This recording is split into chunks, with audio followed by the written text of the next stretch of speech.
Good evening, ladies and gentlemen. Welcome to the Milan Weekly Podcast channel. On this episode of the Milan Weekly Podcast, well, it's me, Fabio, filling in for Vinny T and Stevie P. I got my boy Gio coast to coast here, and we got a special guest, one of my brothers from the New York City club, Bepe's here. We got a trio. We should have had 3 goals this game, and we'll talk about the controversy. So we got 3 of us here. We're going to dissect the game. We're going to give you our overall opinion of what we're hoping for the season so far with our new coach, with ownership spending money. All right, there's things happening, and tonight we're going to talk about it all. And of course, we maybe have a little breaking news coming in the next hour. We'll see. We'll talk about it all this and more tonight, guys. But if you're here and you haven't already, please subscribe to the channel so you hit the notification bell so you're up to date with all the times we're going live. Smash the like button, leave a comment. Follow us on the socials. And, of course, if you want to support the channel, Super Chats are open. And our Patreon is the best way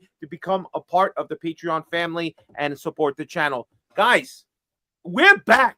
Milan's back, all right? I know it's a Milan Weekly podcast, but God damn it, this is a coast-to-coast production. Let's go!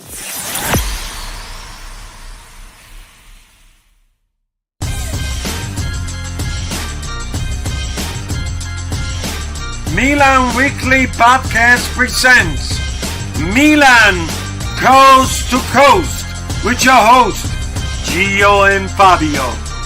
Benvenuti nella casa della Poleseka. Goal! Come on, baby! Come on, baby! All right, to me, my amen. The Amorim, what is his name? Ruben Amorim. His age has begun, ladies and gentlemen. Let's bring us in here. All right, here we are. It's me, Fabio. That's Gio. That's Beppe down below. The trio tonight, guys, is a Milan Weekly podcast, yes, but it's Milan Coast to Coast tonight. Guys, Gio, first let's start with you. How you doing, bro? I know you hot and sweaty over there, not just from the game, but how you feeling, bro? No, I'm feeling good, Fabio. I mean, we started the first game of the season, so we good, Fabio, with pure vibes now. All right. Beppe, how you doing, brother? I want to know, Beppe. I mean, yeah, I hear you. I got you, bro. I listen, Beppe.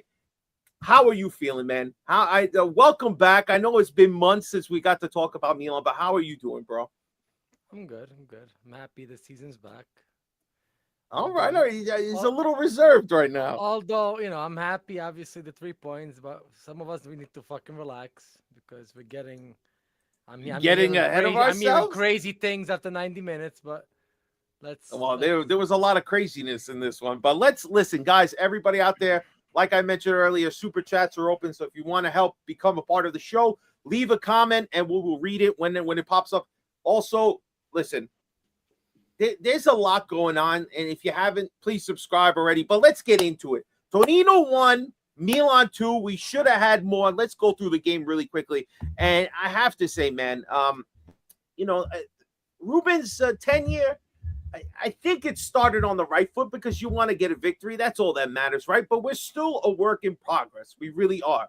So I feel like from the things I saw yesterday, and maybe not necessarily the first half, I saw the idea of how they want to play and the philosophy that is there, right? They had an idea.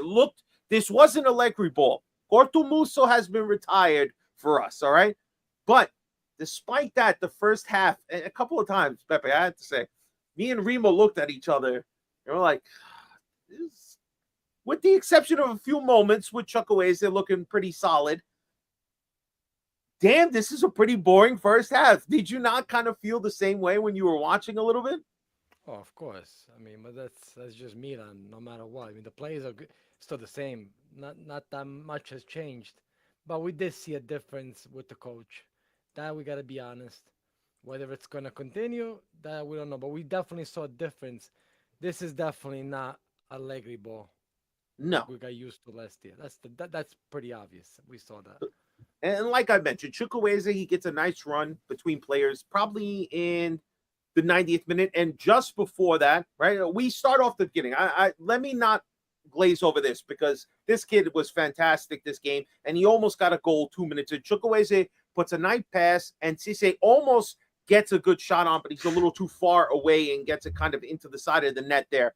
And surprisingly, Chuk gets another great opportunity 30-minute in, and again, sometimes Chukwueze just holds on to the ball a little too long, but he gets a shot off, which the keeper saves. Well, then there's not much else to speak about. Torino really has no opportunity in the first half.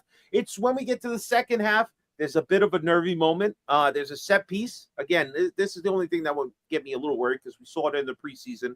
And a set piece here, almost this damn Simeone. He loves to attempt to drive us crazy, almost scores a goal on this one. Luckily that he just misses. But then it was like the wake up that Milan needed, because then all of a sudden we get ourselves into a groove, make a couple substitutions right before it turns to the 60th minute, and we get our first goal. Cisse. Now, I wish I could have put anytime goal scorer on the young kid. I've been riding high on him, saying that, you know what, I think he could be something really, really spectacular. What the hell happened here? Gio is knocking everything off. All right. So Cisse makes a great play, gets on the end of a great cross from Rabiot, who just came into the game, gives us 1-0. Now, I don't know, what were your thoughts? You saw Cisse in this game.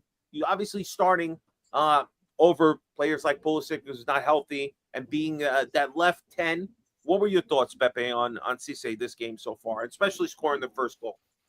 Oh, you couldn't ask for a better start. I mean, the last time we saw a player have that kind of impact right away, I mean, not to the same, magnitude, but it was Paloski.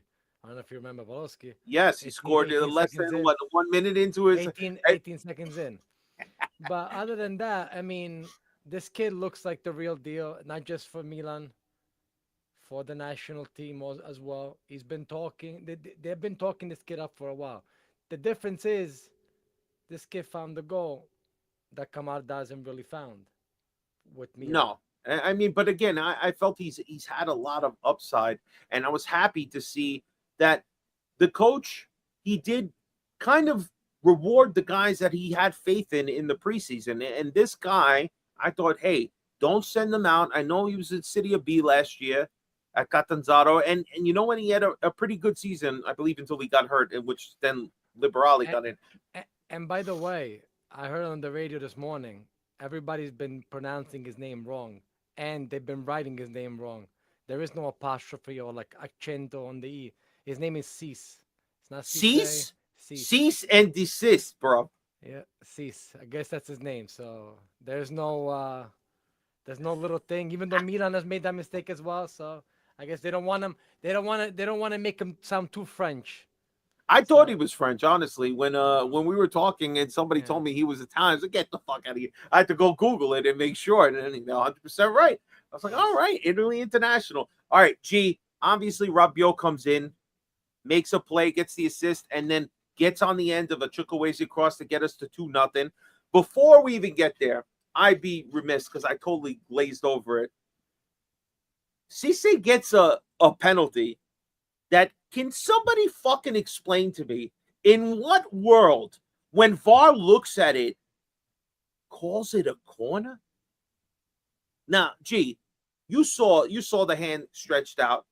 The Torino defenders clearly has his arm out. We should be going up 1-0 in that play alone. But what were your thoughts? Pen? No pen? What were they thinking here? We're not gonna get no pens, bro. This is Milan, bro. They see Milan and they say, nah. We're gonna make them work for this. So that's how it always is gonna be, Fabio. But I'm just glad the team actually showed up at the end, and they, they worked as a team. I think everybody loves each other, especially on that first goal, Fabio. It shows you, like, once this kid scored the goal, everybody like jumped on him, and I think regardless if we got the pen or not, it's crazy, Fabio. We don't get those calls, Fabio. Like, we get 10 penalties that are stonewall penalties, but they don't count it. You know what, Bep?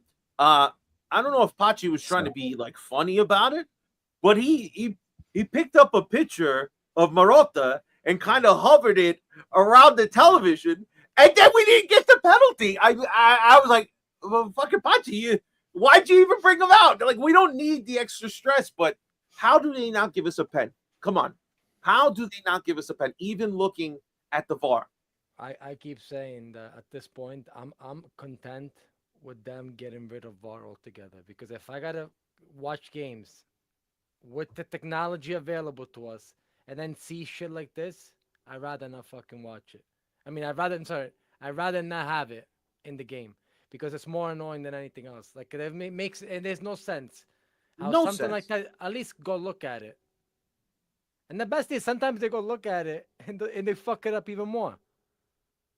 I So thought I just couldn't did they see even bring how. that up in the? Because I didn't watch the post game. Did they even bring that up? Like I don't anybody? I don't believe so. But the only thing that I can kind of grasp at a reasoning is that maybe the defender is turning his head, but it's like clearly how can this be a natural position to It's not. fucking like It's like not. as if you're being put in like some sort of arm bar?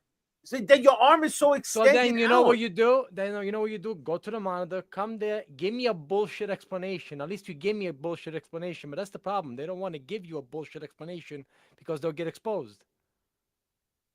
I mean, it would be nice if we could hear what they were saying, like that one fuck up that they Yeah. did in the Premier League, where you could Right. hear the fucking boneheads talking. But this one didn't even matter. Again, the fact that we score almost a few minutes later, and it's Cisse again, or Sissy, however you want to pronounce it, he gets the goal, and then Rabiot, which, man, we got to talk a little bit, I guess, about the. I don't know if you would say it's a controversy. I get clearly the Italian papers tried to drum it up as something.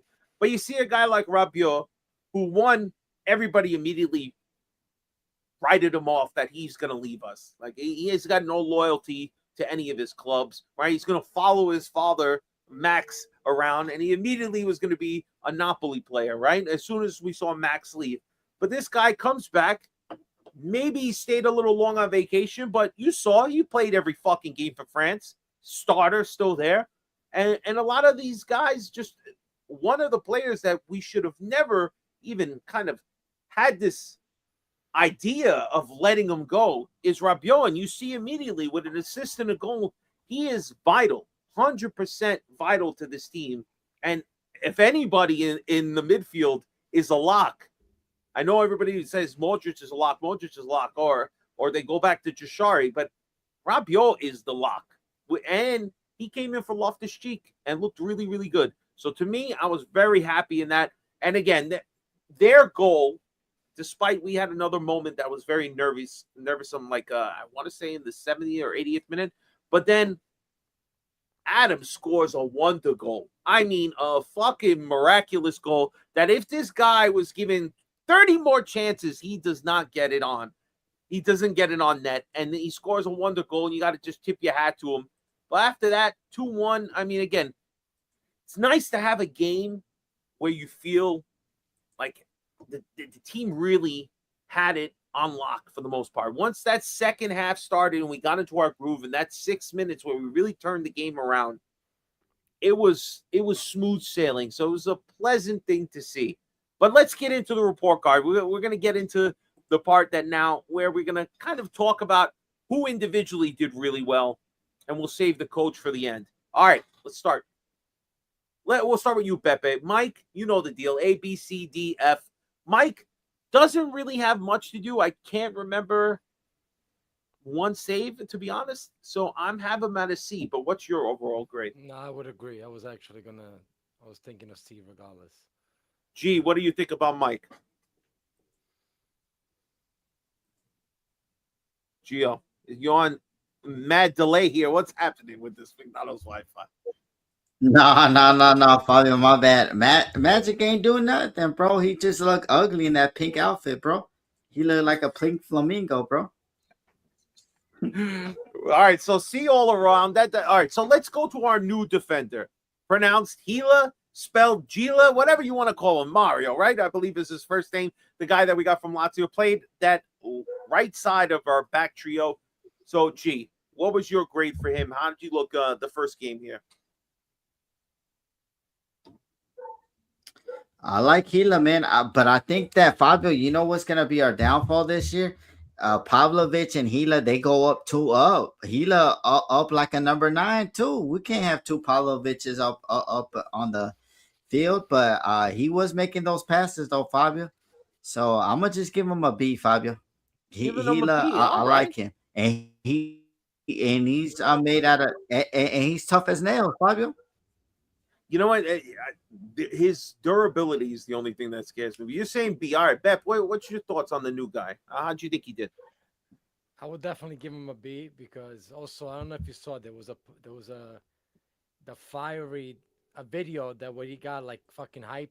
He got everybody crazy. Just I would have said B plus, but that's just me getting crazy over just something that he did. Like he kind of got you hyped. You need a player like that. He looks like he's already blended in. He looks like a leader.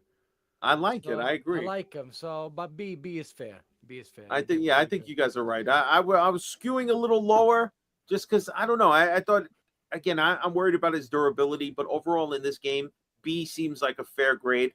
All right, let's go to our center back in the middle here. We got Cody DeWinter.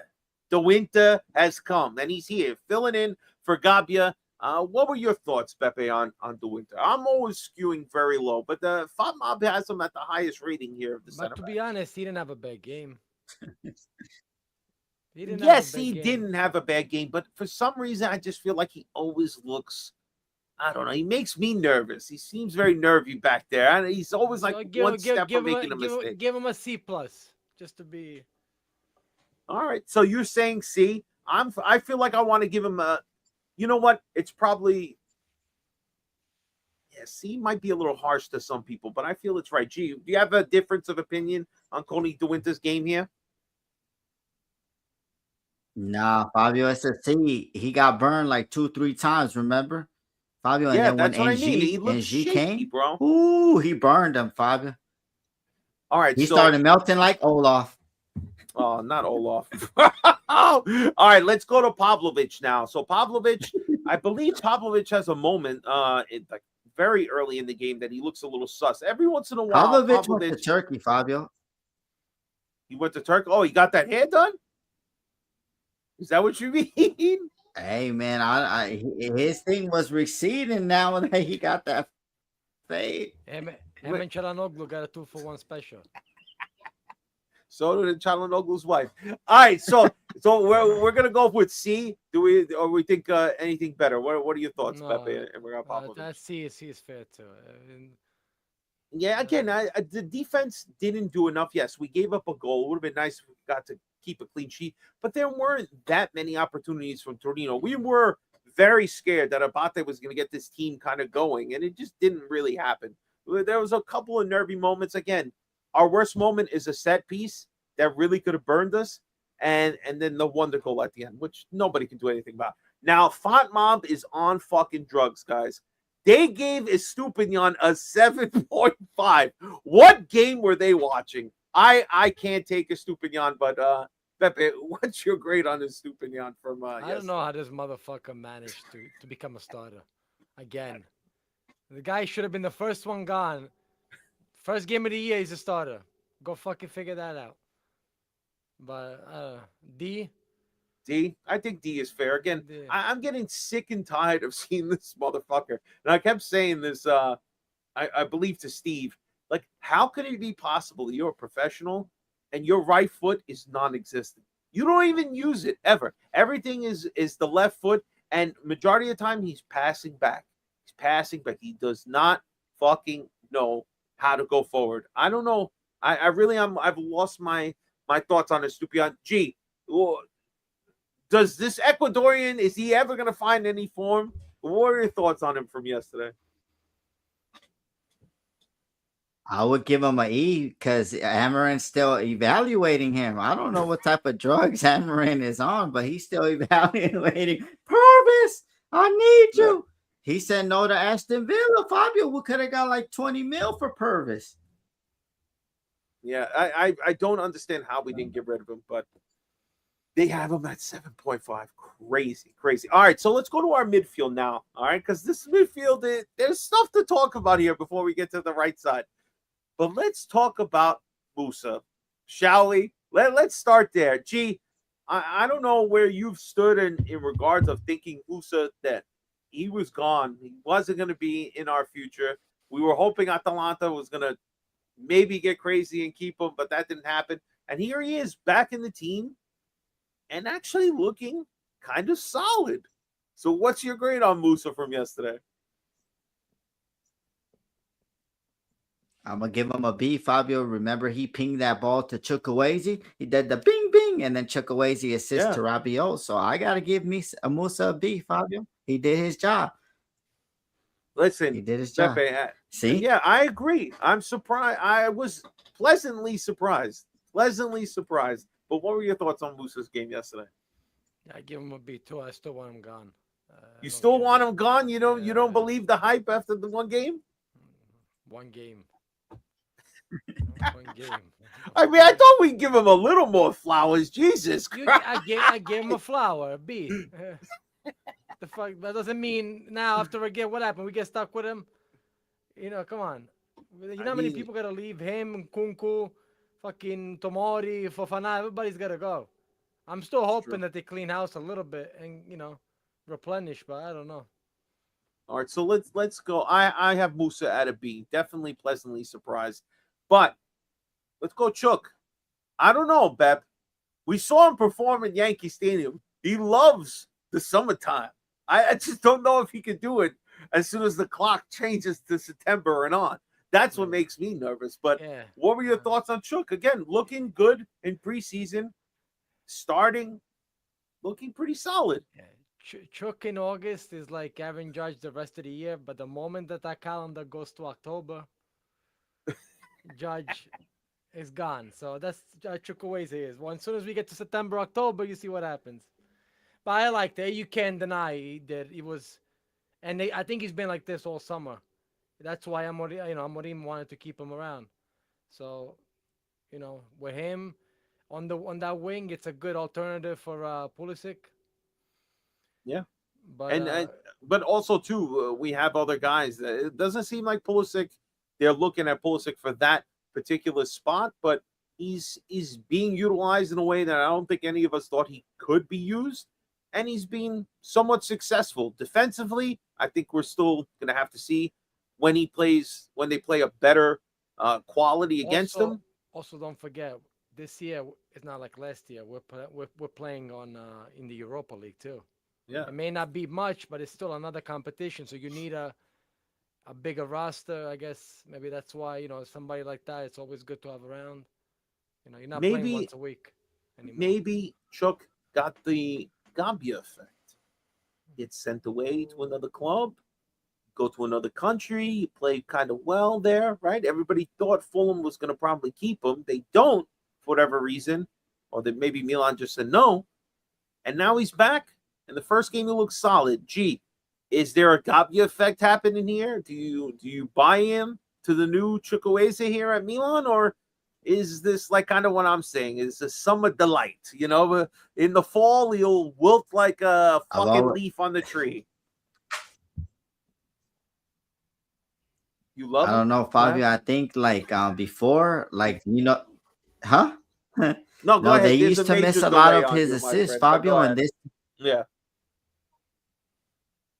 Go ahead. No, they used to miss a lot of assists on the play, and Rabiot got the assist. So and Chuck was the only one doing something in the first half. Fabio, he was on demon time. He had a couple shots on target. So so I mean, I'm gonna give him a B, but I don't know. I just feel like in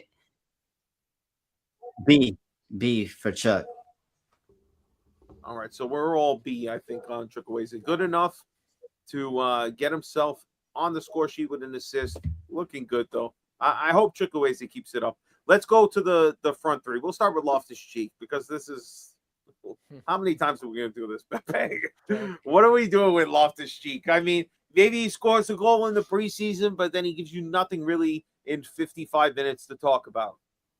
When you look at the starting lineup and you see the players that were there, come on. Did you have that in your bingo cards? Loftus-Cheek, Estupinian, Musa. After all we went through. Loftus-Cheek, yes, because this guy has so many lives He's like a cat. How no matter what coach it is, whether it's Pioli, whether it's Fonseca, and all these other guys, everybody seems to see something in him and give him time.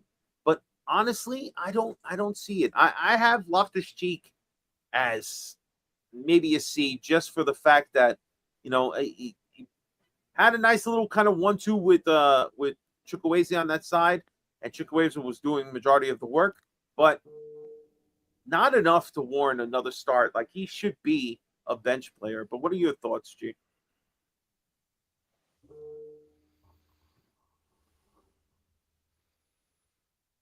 Today, Gio, today. It's like fucking we're on delay here. Hold on, man. I don't know. That Loftus-Cheek gotta go, man. That's it. He gotta go, Fabio. He's a cat, man. He got 7 lives, bro. But he gotta go. He gotta go somewhere. He ain't gotta stay here, but he gotta get the heck out of here, man. Cats have Loftus-Cheek, bro. You, Beppe, Beppe, and you could do a better job than Loftus-Cheek, man. I mean, at the end of the day, we could do a better thing. Listen, all I know is that Loftus-Cheek better not be starting on Friday. That's all I'm saying. Hopefully, we've seen enough that we're going to get Rabiot at least starting in his position, if not somebody else. Let's go to the young man.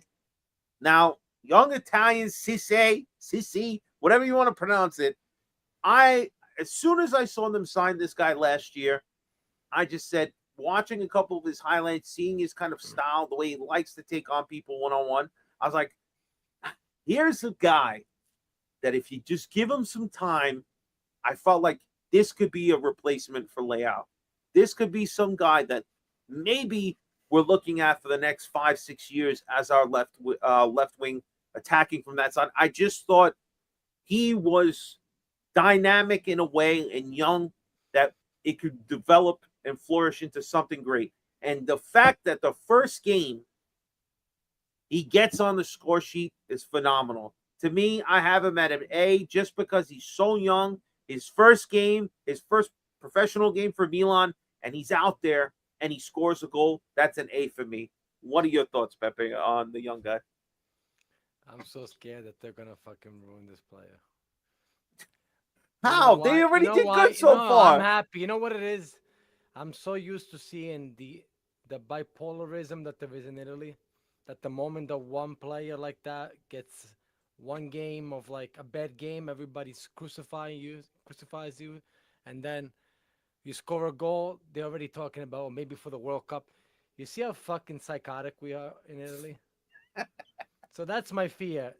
He scores a goal today, on Friday, he has a bad game. You could just imagine again. So I just hope everybody's got patience. We started off good. It's good, but let's not. Because that's all they're talking about. I mean, granted, I understand why they're doing that. But you've also seen how people go from up and... You know who scored on their debut too, right? I don't want to talk shit, but... You remember Ricardo Oliveira? Yes, I remember. He scored on his debut, almost scored 2. I had a phenomenal game. That's the guy that replaced Shevchenko in 2006, 2007. So, again, we're happy. It's a young player. He did good. He couldn't done it better. But let's just relax. I could see this fucking going way off the rails. Everybody, the way I'm hearing everybody after 90 minutes, Jesus Christ. It's but like, hey, we're identifying good talent. But I'll give him a B. All right. I have him at an A. I have him at an A. G, what's your thoughts on the young cat? Cisse A, bro. He's our Lamine Yamal. I'm gonna say it right now. They're gonna say I'm drunk. I'm doing all this drug, but he's gonna be Lamine Yamal. Listen, I like it. Somebody's got to say. Somebody's got to go out there and put we could their balls on the line. We could dream. God forbid we get a young Italian. We correct, could dream, right? Pepe. That's all we have to do is dream. That's all. I'm definitely dreaming. I'm still dreaming about Camarda. Well, I mean, again, I know people. We'll see. There's a lot of games to be played, and it looks like Camarda is going to be the backup striker. So let's roll with that. But our striker, though, Ramos, let's see a grade on him. Again, didn't get on the score sheet, had an opportunity kind of late, I believe in the second half that almost could have been turned in, but it just didn't happen. But again, he goes out, does good link play. He tries to go out there, make quick passes, get the ball moving, gets himself forward. You know, eventually more crosses come in. He's going to find the end and get goals from it. This just wasn't the game. But again, I felt like he did pretty solid. For me, I have him somewhere between a C and a B. I would have liked to get him on the score sheet to give him a higher grade, but I felt he did a pretty serviceable job. But, gee, we'll go with you on Ramos first. What were your thoughts on his first game?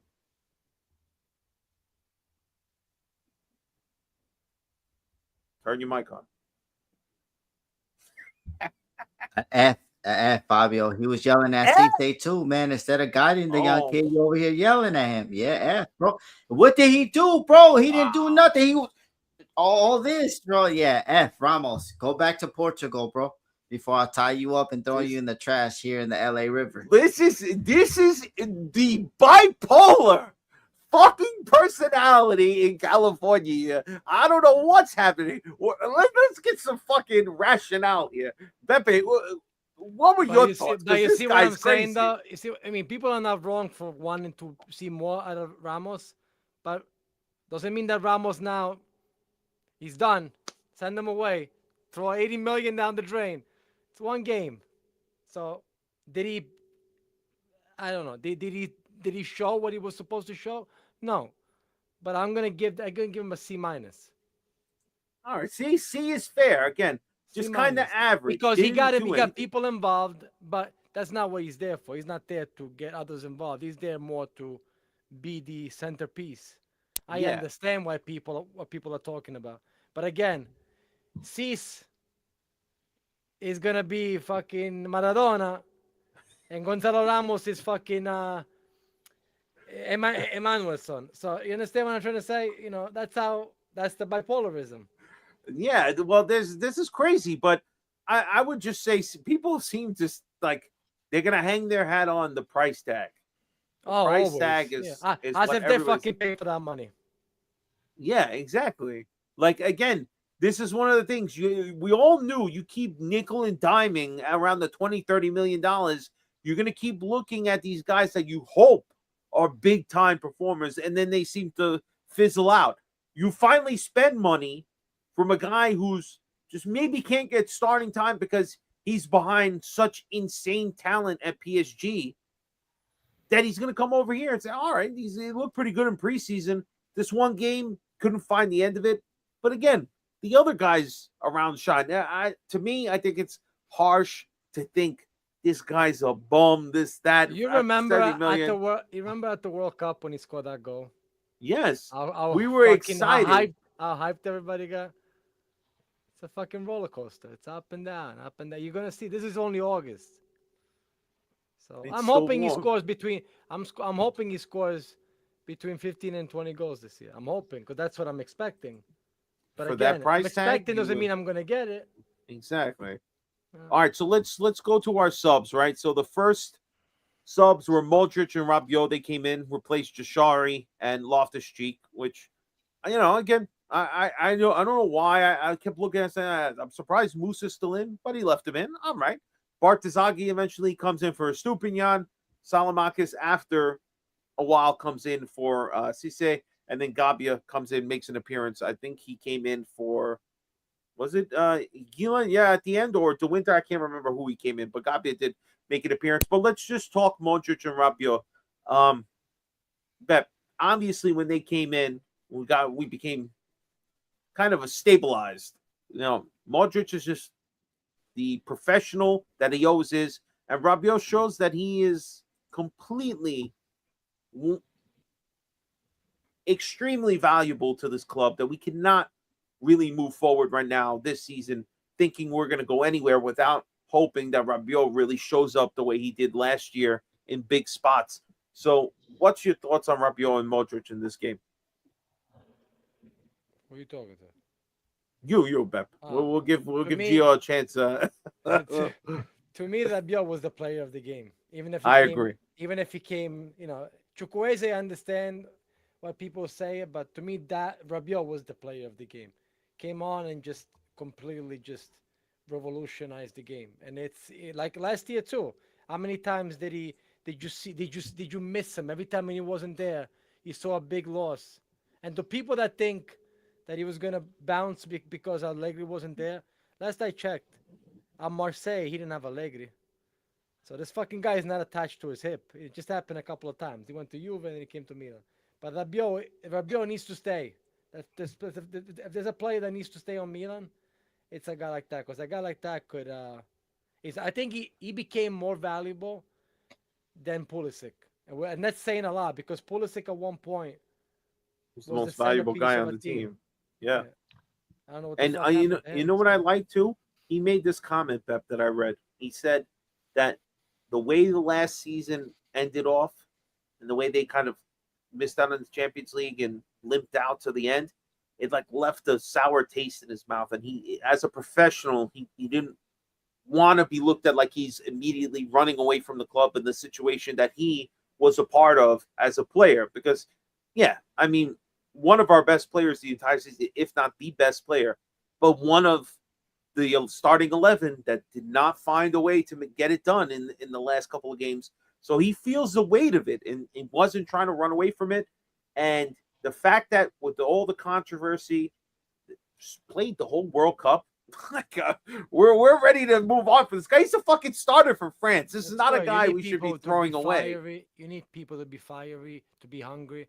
Because you know what? A lot of people are saying that this is like the perfect team to make a deep run in Europe. Some teams are not good for domestic, but some teams have like that DNA. And I'm not saying that we have like Champions League aspiration. I'm talking about like, you know how Europa League is. It's very weird.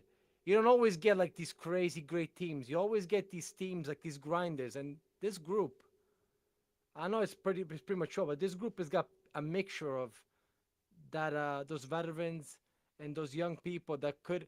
I really swear to God, I don't want to see them use the second lines or all these things. I need them to really try to focus on Europa League. I want them to really go. Number one, because we don't have that trophy. And number two, we don't have to worry about top four if we win it. Right, exactly. I'm not saying completely dismiss the Serie A, but do not like really respect Europa League this year. Because I hate the fact that we qualify for Europe and then we're going to shit on it. We're just going to put a bunch of scrubs. I always hated that. Like, you see the Champions League or nothing. Why? Yeah, it's like honor the competition. And also salvage a bad situation. You didn't want to be in fifth place, but that's where it fell. So take an opportunity to go and try to go as far as you can in the Europa League. Take it seriously because that's your European competition this year. I don't know if people would feel the same way about Coppa Italia until you get to the semifinal. That's usually how everybody's mentality towards that tournament is. But let's just see how everything pans out. The Scudetto is a long race, and the other teams that are in Europe, especially in the Champions League, if they go far and do what they're supposed to do, you're going to have that lull at some point because they're going to have to pull their attention away from Serie A. Anything can happen, but we'll see. We'll see. Just your opinion on Modric and Rabiot and the game that Rabiot had yesterday. Nah, Rabiot's clutch. Fabio, a lot of people, we didn't value him last year, and then he grew on us, man. We thought he was a Juventus de mierda. We don't got that good track record. I think Pipo was the last one that came to the club, and he really did damage for us, after he got that dirty Juventus jersey off him, he came to work. So, and you got to praise Rabiot, man, because that goal, Fabio, was kind of hard, too. It was at an angle, and that could give Chuck confidence too, but I don't want to see Modric playing, bro. It wasn't me, or did he look gassed out yesterday, or is it because it was like the heat? But he didn't look like his normal Modric. Bro, I mean, listen, you two would know this guy's running all over the place. All right, sometimes at 41 years old, you get tired. All right, we're all 41. God forbid we give the guy a little grace. He looks tired. He's running fucking, half marathons every fucking time he steps on the field, and we're gonna tell him he looks tired. Listen, Modric did what he's supposed to do. I would just echo the idea that I don't want Modric to be a lock in the lineup. We need to see what Jashari is going to give us this year. We need to. If we need to play them together, fine. Figure out a way. It cannot be like, oh, Jashari's not playing because Modric has to play every game. And I get they're playing a similar position, or that's what the coach wants. It's always been like that. But please, give Jashari a chance to shine. Let's get just the last thing we were to talk about the game. We gotta talk about the coach, all right? We're gonna give him his grade, give him his flowers here. But what were your thoughts? We'll start with you, Bep. Overall, what you saw from the coach, the style of play, his idea, how long it took him to get some subs in to change, the chemistry of the team, going with the starters that he went with. Just overall opinion on him. I'm honestly happy of what I saw so far because you could tell that this guy they look like they have an identity, Yes. and I like it because it's easy to say you like something because they won, but I think all summer long, with the exception of the Chelsea game, people have been saying, you know what, this team does look a lot better. They play good, even if they don't. Even when they weren't winning, they were playing better. Like they liked what they saw, and I did like what I saw on Sunday. Let's hope it lasts. Let's hope this is just Let's see what happens with these next couple of games because again, Venezia is not going to be an easy task. So you're gonna have some. You got Juve not too far from now, so you're gonna get tested real quick. So let's see what happens. Everybody wants to say, okay, it's easy to do that with Torino. Let's see what happens with this next team. But so far, I like what I saw from him. Gee, what's your thoughts on the coach and how things have begun and what you've seen so far? You know what, Fabio? Like, what I liked about Amarin last couple late years that we played Torino is like we played like scared. But this season, like even at the beginning, first 5 minutes, I felt like we were doing something that we had chances to score. So if he could get everybody on the same page and then he could like be done evaluating Purvis and Loftus bum cheeks, then we'll be all right, Fabio. And you know what, Fabio? I'm gonna say it now. If Ruben Amorim gets it right, Fabio, you saw what he did to Benfica and Porto. He beat them up. He beat them up and he took 3 titles away from him. So if he gets it right, it could be scary for the league. But I'm not gonna get overhand. I know I was calling Cisse Lamine Yamal and Pepe want to kill me right now.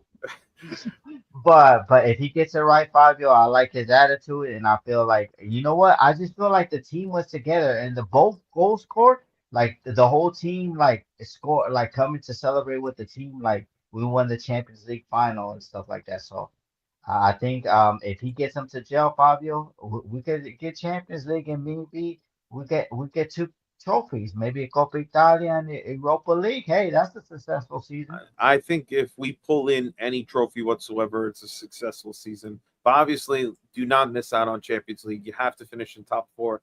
But I like that he's giving us an identity. We look like we have a philosophy out there. We look like our players know what they're doing. They're not sitting back just waiting for the catastrophe to happen. That's how it was last year. Also, Fabio, the people forget, even though it's only the first game, and a lot of times that doesn't mean nothing, it has been a while since Milan has won the first game of the year. Yeah, it wasn't last year. We lost to Cremonese. Yeah. For some reason, we just can't take the teams that just came up from Serie B. That's why I don't understand. You see, Frosinone losing. You see Inter. Who did Inter play? Monza, another Division B team that just came up. Just fucking run rule these teams, but we're going to have to worry about Venezia. The only thing I worry about Venezia is that their jersey might look fresh and might want to make people buy it. That's it. Other than that, there's nothing to worry about. We should handle them comfortably if you want to be a serious contender. And I think we'll see. I don't want to get ahead of myself, but I think we're going to do what we're supposed to do. But there's big news, guys, that we got to talk about. All right. It's almost happening. It's still in the works. They believe that Milan and Aston Villa are coming to an agreement. They just have to find some agreement with Leao and his party. I don't know why. Leao said he wanted to go to EPL. Is your fucking chance, bro. All right, Aston Villa supposedly is offering over 50 million. I don't know what happened to 150 million. It looks like that went out the window, right? I don't know why we've gotten to this point. We should have sold Leao a few years ago and at least made over 100 million, really ransacked somebody. But I'll take over 50 now. Supposedly, Galatasaray is still trying to work it out with Rafa's camp, but Rafa doesn't seem to want to go to Turkey, and their offer is still, I believe, below 50 million, which Milan is not really digging. Leao is frozen out. There wasn't even an idea. I believe he wasn't even fit for the game last week, so he's on his way out. We'll start with you, Beppe, here. Aston Villa, 50 million.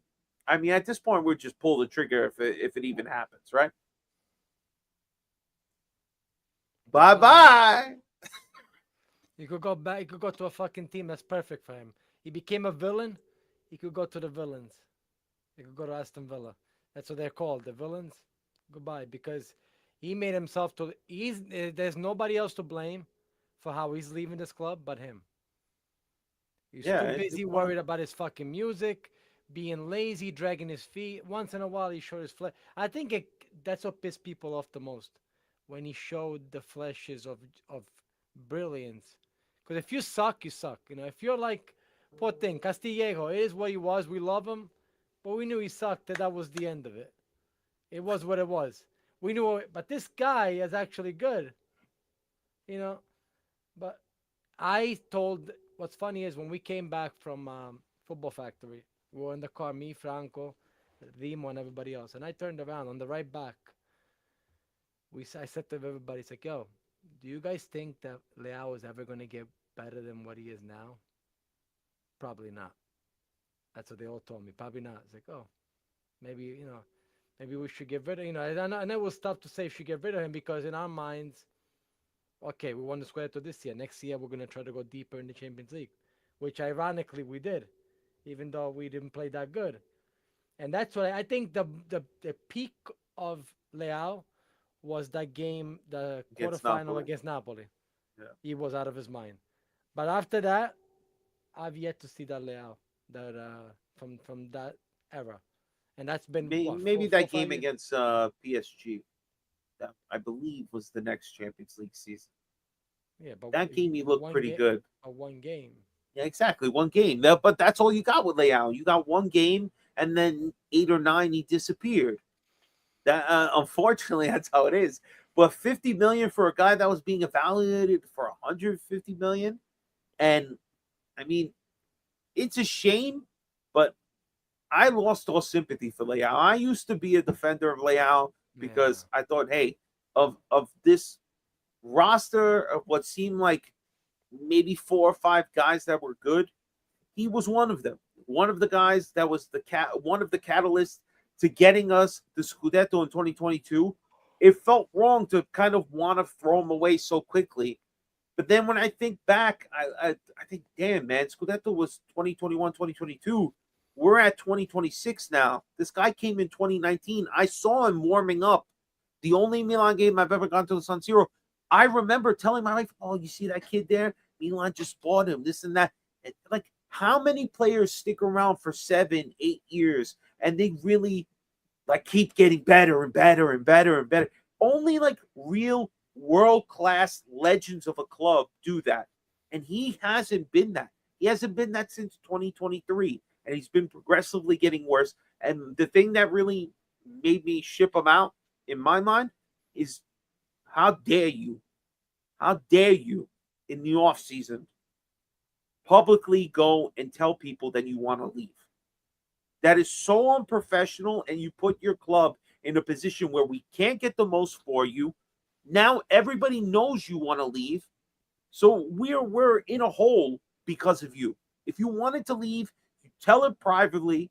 You know what's going to come out from leaks anyway, but you don't go on camera and speak openly before any ink is dry and you do a medical and you're gone. You do not open your fucking mouth about how you want to leave and you did all you could do. That soured me completely to him.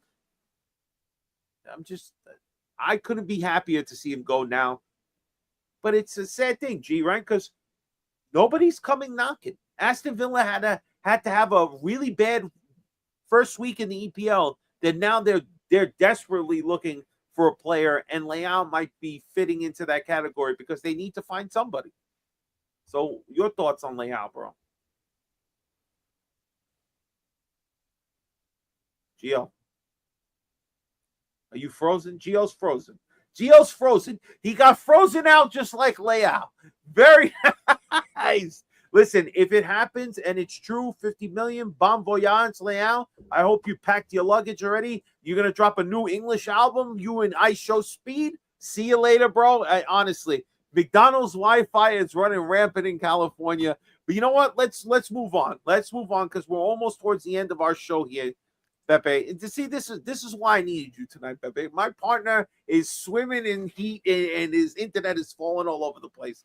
But we go to our parting shots time, right? So obviously, everybody, if you don't know, me and Pepe are part of the New York City Club, Milan Club NYC. So if you haven't had the opportunity and you're going to be in the greater New York area, Legends Bar, the Football Factory, 33rd and 5th Avenue is the place to be. We will be there on Friday, 2:45. There's always some representative from the club there.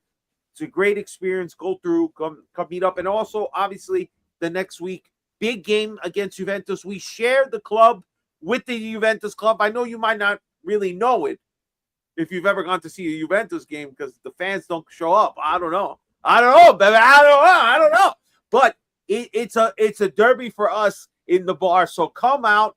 Make sure you come September 6th. It's going to be a great day. You might get to see Beppe there. You never know. It's always a good time. But let's get to our parting shots here, Beppe. All right, now I have to get your opinion because I'm seeing a lot online, and look, online is its own thing, and whoever's watching, no offense, but like online is not the real world. It isn't. You have to get out of your house and go meet up with people. It's hence why we always mention the club.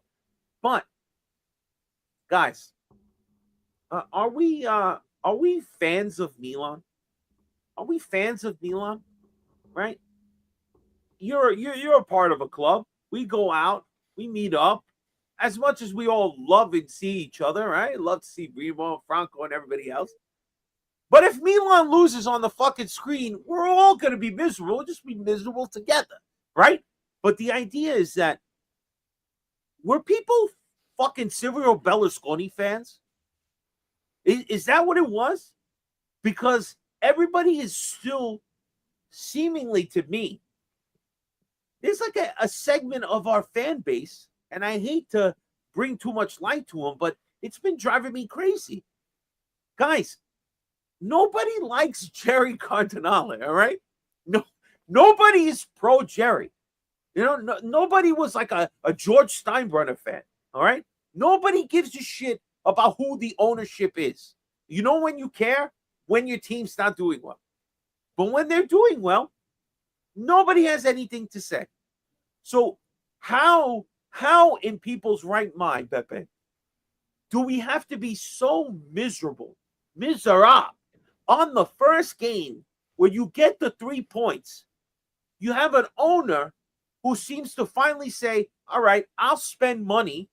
Maybe that's a whole thing with Elliott. Elliott's not in the picture. No Furlani, nobody trying to hamstring the whole idea of the budget, keep the roster in a certain way. Don't spend this kind of money. You got to be in the green. This year seems like Jerry said, you know what, fuck that. At this point, I've already made too many mistakes. I've had this other hedge fund. Finally, they're gone. Let me splash the cash. And you have a coach, right? He says, I want this player. And the owner goes and gets him. And why is the fan base still complaining? Are we just fucking miserable forever? That's what I have to say. And I know, listen, you're born Italian, but you're here, and so you have the half and half of experience of seeing how the North American way works, but knowing how your home country twists everything. But it's like all across the board, no matter what country you are in, there's still this segment of the Milan fan base that would rather be miserable and fight against ownership than to appreciate a good game and a team that seems to be going in the right fucking direction. Am I crazy, bro? It's not that you're crazy. It's some people are just born to be complainers and miserable, and that happens in Italy especially. We have to complain. We have to have a reason to complain. What I'm gonna say to people is this: you guys didn't like Jerry. Why? Because he didn't spend money He did.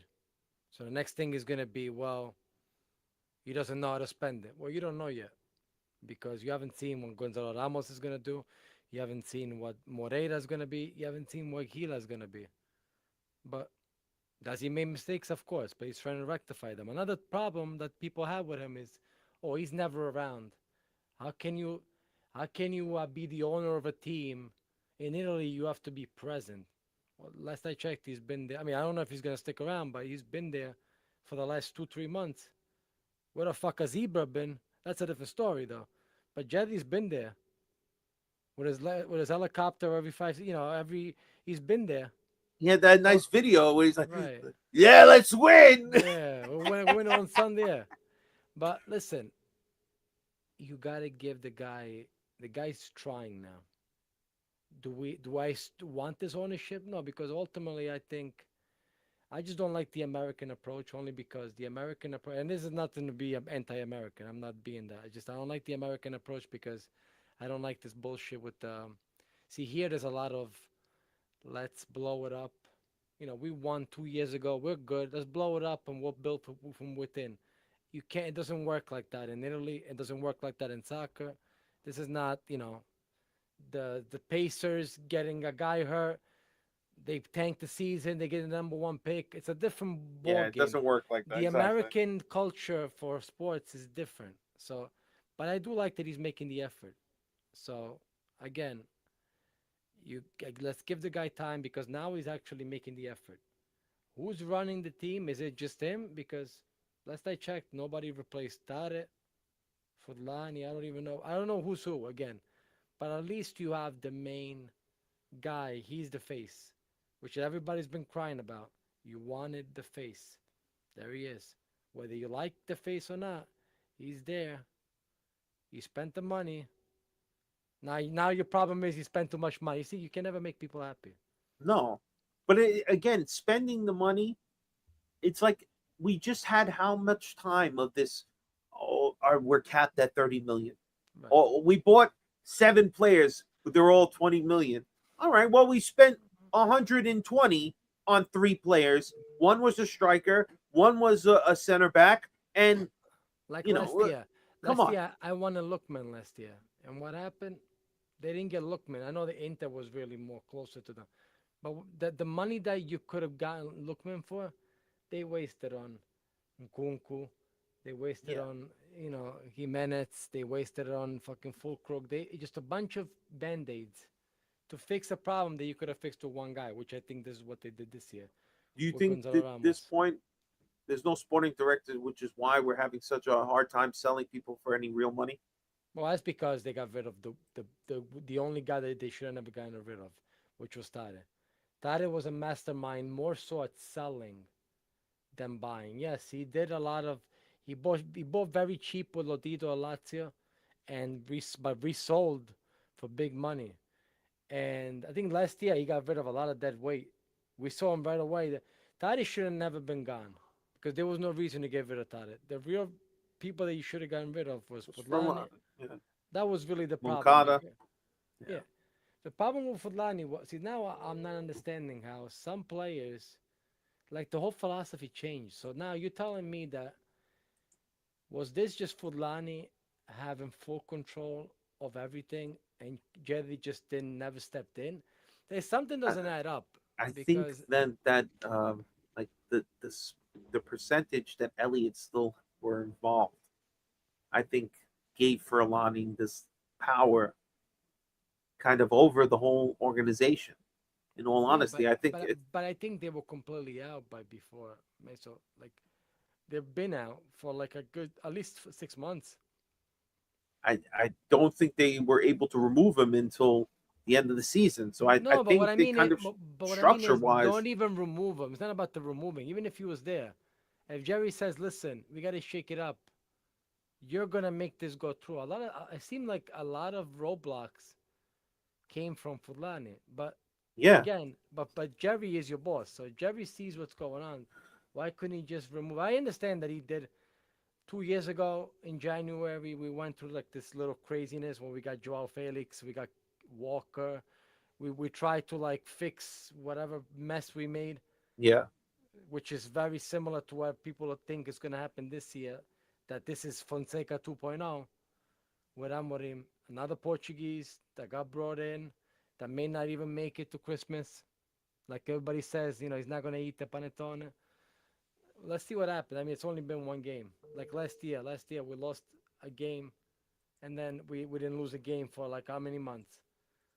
So maybe I this think it year, was like 20 something games, right? yeah, I believe yeah. we didn't win them all, but we didn't lose.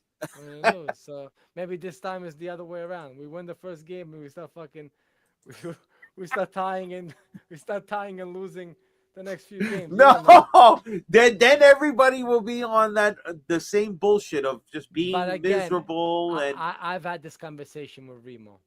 Remo is one of our great, great friends, one of the committee guys at Milan Club, New York City, which I'm going to say hi, even though he's not watching, but I'll say hi to him just in case he sees this video. He says one thing which I never agree with. And I am surprised because as intelligent as he is, he never realized how it doesn't make sense. He says, I don't like that you're making all these protests. And then when you win, magically, you don't care about protesting anymore. I have more respect for you if you protest from beginning to end. It shows that you have integrity. I think it's the other way around because now you're saying it with a couple of groups, whereas you won, they didn't play too bad. It's not like we won by a penalty at the last minute and we played like shit all game. We played good. So why does it seem like you're still mad? Like you're mad that we won?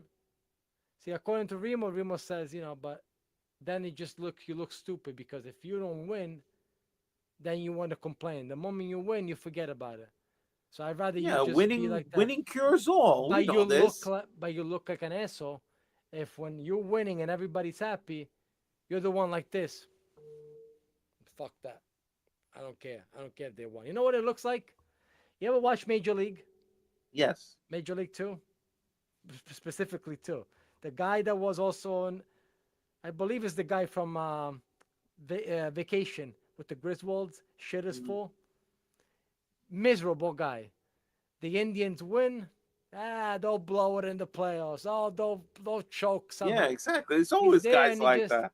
So that's what they look like. I don't think it's integrity by standing your ground and no matter what. There's been times that I have said when we won, I don't like that we're winning like this because it's going to catch up to us. But I'm going to take the points. But I'm going to recognize, this is only going to, you're playing, you can't Houdini your way out of every single game. It's going to catch up to you because you're not showing anything. Which happened. I think that's how we felt last year. Yeah. We're like we're on this. I hate streaks like this where it's we haven't lost, but we haven't been winning all the games, so I don't really give a shit about the streak. Yeah, but they kept. Of course, that was the thing you heard on the broadcast and everything else. But to me, I would just say, what type of fandom do you want to have? You can't gatekeep the club and the fandom. You can't. You can't say, I'm only going to be a fan if they follow what I say. This. It's got to be so strict, right? Majority of the time, you have no say ever of who the owner is, who they put as general manager, who they put in as coach, the players, but you don't have any say. All you have is you pick the club and then you stay to it. All right. Don't be no fucking traitor and change teams or your allegiances. Once you pick your club, that's it. You got to get a chance to support the club. And week 1, all right, should be a time of hope. It should never be immediately.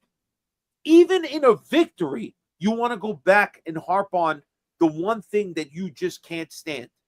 Again, you don't like Cardinale? Nobody likes Cardinale. But what's your fucking alternative? You want to talk about, we should be, bought by an Italian ownership. So then, why didn't we do it? So then, why didn't we get it? You know what then? If you're going to be like this, you know what you should do? Until Cardinale sells, just walk away from the team. Yeah, exactly. If you're going to stay there, if you're gonna stay there and make everybody else miserable around you, just because everybody's gotta have your ideology, everybody's gonna has to agree with you. You're gonna be in a toxic environment where people don't want you. We have a couple of those people in the club. People that just come in there and just all they do is just They're complain, and we have waiting to hear for it them. to go wrong. You That's can't what even enjoy. You I'm can't telling you. enjoy the club looking Because better. people wanted, some people probably expected, because about it always works out with us. All the former About players, yeah. But you said it Ibaka was gonna. yourself. You thought it was gonna happen. No, I didn't say that. I'm just saying. I didn't say that this time, but he's they thought it was gonna happen because, and again, now they'll probably hope that it happens with Venezia, because that would be even bigger news, because Venezia was just promoted. So again, and then it's gonna be, they'll keep waiting and waiting just because they want that moment to say, "I told you so." Exactly. So I would just say that, all right, to everybody out there, when you're having these moments where you're meeting up with other people, whether you're watching home with family members, all right, don't turn it into an anti-Jerry hate club, all right, because that's not what it's about. You have to remember we're all fans of Milan. You know, a lot of Milan fans want to turn against each other. It's really fucking sad. Go find another fan base to argue with. Don't argue with your own fans. We're all on the same side, even if we don't fucking agree exactly how to get there. Are you familiar with Frank the Tank on Barstool? I am. Okay, but He's a that's Devil fan perfect. too. Yeah, perfect example. He's a Met fan. He's a No, fucking miserable oh fan. my God! No matter what they do, so but he goes to all the games. He's there. That became a shtick. Some people are just they think that that's just like, I'm the first one to criticize the team when there's a need to. Am I saying that things are all dandy and fucking there's butterflies, rainbows, and sunshine? No, but so far I want to see how I have to, when it's a new season, I need to get to at least Thanksgiving to get an idea. I'm not saying that that's the end of it, because it's still a long way to go. But give me at least Thanksgiving and let me see where they are. And I could tell you right off the bat. Right now, you don't even know if this is going to be the team, because No, the and we market's not even expect a closed. lot of guys to be shipped out. Right. You know, So, that's the thing with soccer. It's like we start these ideas because the season starts, but the fucking transfer window's not closed yet. The team is not locked in. That's why you're doing fuck the culture in fucking September and not in the beginning of the season, right? Because you can't buy somebody who's not even on the damn team, maybe. But to me, I just want to echo to people out there, man, especially if you're a part of clubs and stuff like that. I get you have your own opinion of everything, but it's all about the love of Milan. It's about the love of Milan. And I hope people, when people come out, that it's not all about the being anti-Jerry, being anti-Redbird.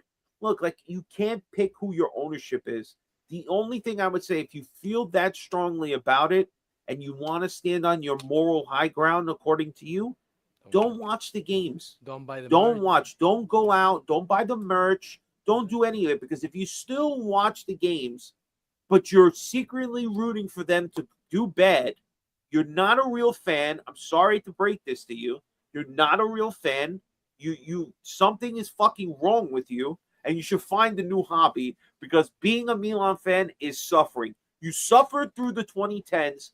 Don't tell me you can't suffer now, despite at least in the last couple of years you've seen a championship. All right, there's plenty to be hopeful for. You got a game. It's only one, but they looked better. It wasn't Cortomuso. It wasn't boring. We had a young Italian score. Our best player from last season still looks good, despite all the controversy with him just because he's staying on vacation for another week. Like, give me a break, guys. Be fucking positive a little bit. Hey, listen, if I finally saw my flowers after all these years of being a Nick fan, that Exactly. what better love story than that? Exactly. Maybe 2026, 2027 could just keep on rolling to be a great year if you're a Milan fan. That's what I'm hoping, guys. That's what I'm hoping. Everybody who's been chilling with us. We appreciate you. Beppe, thank you so much for taking time and coming out with me here. Gio, fix your fucking Wi-Fi. We'll talk to you soon. Guys, ovunque and sempre. Forza Milan. That's all, folks. Peace out.